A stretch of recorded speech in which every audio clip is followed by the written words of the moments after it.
where the whole business of 2012 appears, is really a calendar called the Long Count, which was started not by the Mayas, was started by the Olmecs, people from Africa who were brought over by Quetzalcoatl, that I identified as the Egyptian god Thoth, were brought over in 3113 BC. And this is the calendar that the Mayas used. The whole business of 2012 is based because the calendar, its various symbols depict 1 day or 20 days or 360 days, etc. And this is called this one is called the Bakhtun, and 13 Bakhtuns will culminate in, by some calculation, 2012. Now, it depends how one calculates, because it depends if you divide the days by 365 or by 360. One way that has been suggested only a century ago really arrives at 2087 as the Mayan 13th Bakhtun. But in general, my feeling is that it is not applicable at all, because if you follow the biblical prophecies, they are dealing with a cyclical timetable. This so-called Mayan calendar is a linear one, like day 1, day 2, day 3, etc. The same as the AD calendar, 2000, 2001. Why nothing happened 2000? Because after 2000 came 2001. Like I showed you at the beginning, that some said 2000, then said 2003, 2000. All the predictions in the Bible, both the Old Testament and the New Testament, speak of a cycle. The beginning will be the ending. The ending is the beginning. The past is the future. And this can take place only in a cyclical thing. And what was is more quotes of the same subject about the end of days and what will happen there. Now,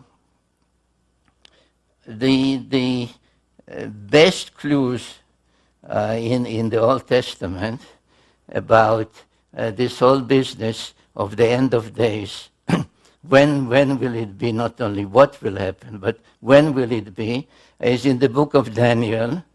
I just almost skipped fast because it takes too long to start reading all that. But one of those that really devoted the better part of his life to studying the meaning of the prophecies and the timetable given in the book of Daniel. And there's some number of years, but the best clue is where the angels tell Daniel, the end of days will come after half time, time, and 2 times. And Daniel, like we say, what do you mean by that? What half time are you talking about? Are you not talking about football, right? And he was left with no answer. So Sir Isaac Newton, who is known more about celestial orbits and such other things, spent most of his time delving into those prophecies and trying to calculate them. And a handwritten document by him came to light relatively recently, 2-3 years ago. And when it came to light, the news headlines were that Sir Isaac Newton calculated the end of days at 2100 AD, 2160 AD. I was fortunate to be able to obtain a photocopy of that handwritten page, which is written front and back. In the book, The End of Days, I give what it says. I quote what it says. I do not show the photographs because I have no permission to do that. So you are now seeing, you are the first ones to see the photograph of the handwritten document by Sir Isaac Newton. And he calculated also in 3 ways. And the number 2160 does indeed feature heavily in his calculations. But when I looked at his calculations on the back of the page, I said, oh my God, he is talking about zodiacal times. Because one of the things, again, a so-called Sumerian first, was the devising of the zodiac, of calculating how the earth on the first day of spring here, after a full year, does not precisely return to where it was, but is slightly retarded.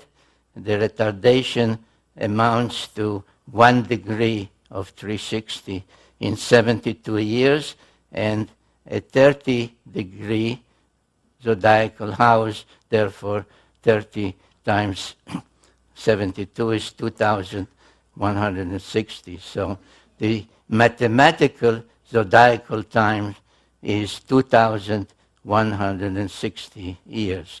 And there's no doubt, though, the beginning of the zodiac is attributed to the Greeks, that the Sumerians knew it. They named all the 12 zodiacal constellations in the correct order. This is all Sumerian names.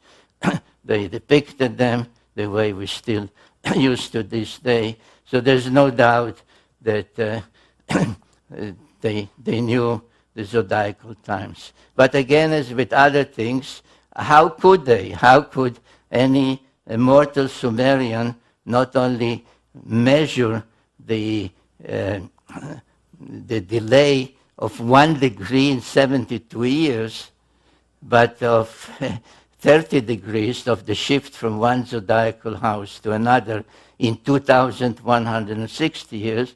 And the answer is that, again, this was a Anunnaki device and not a Sumerian device. And what is important to keep in mind is that the time scale, so that's perhaps when the ancients told Daniel time, half time, 2 times, that they were talking about divine time, the Anunnaki time, is because I ask myself, and I give that answer also in the book, The End of Days, is what prompted, what caused the Anunnaki in 2024 BC to resort to the use of nuclear weapons? What was the problem? And the problem was that Marduk said that the age of the bull, the age of Taurus, which was the age of Enlil, is ending, he said, and my age, the age of the ram, the age of Aries, is beginning. He claimed that this is the correct zodiacal scale. So he said around 2200 BC, the age of Enlil, the age of Taurus, has ended, and my age, the age of Aries, has begun. The others, and this is all in those texts, by the way, the others said to him, no, you are wrong, because don't go by some chart. look at the heavens. In the heavens, on the first day of spring, we are still in the age of the bull. We are still in the age of Taurus. Why? Because the three zodiacal constellations of the bull, of the ram, and of Pisces are not the same size. So, though Marduk claimed that his age has already begun, it was still observationally, really in the heavens, the age of still of Enlil, of his rivals, Ninurta, and so on. So this was such a bitter fight that they resorted to nuclear weapons to deprive each other of the spaceport. Now, there is another cylinder seal. It is at the Hermitage Museum in Russia. There's no doubt about its date. It's 2500 BC.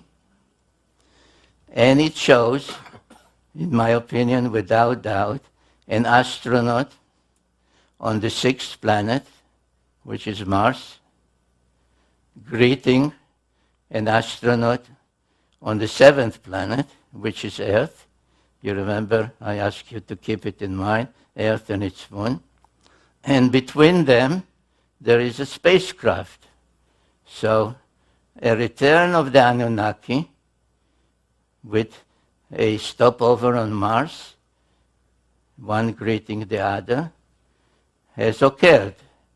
And there is a date. There is a date on this cylinder seal. Do you see the date? Pisces, the age of Pisces.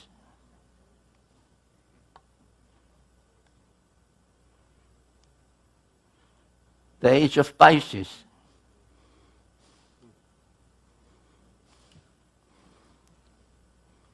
So does this mean that the return of the Anunnaki and the end of days with its 2160-year calculation will still come about this century? Maybe. Because there is a because, ladies and gentlemen. Because just at the place that, according to the New Testament, is called Armageddon, where the final war will take place, a mosaic floor in the first church ever built in the Holy Land, since the time of Jesus, has on its floor the sign of Pisces. This was discovered 2 or 3 years ago at Armageddon, which really means in Hebrew Har Megiddo, the Mount of Megiddo, which is in Israel. Now, are all these omens, or is it just a tale to tell you at ARE? I don't know. I believe that these are omens.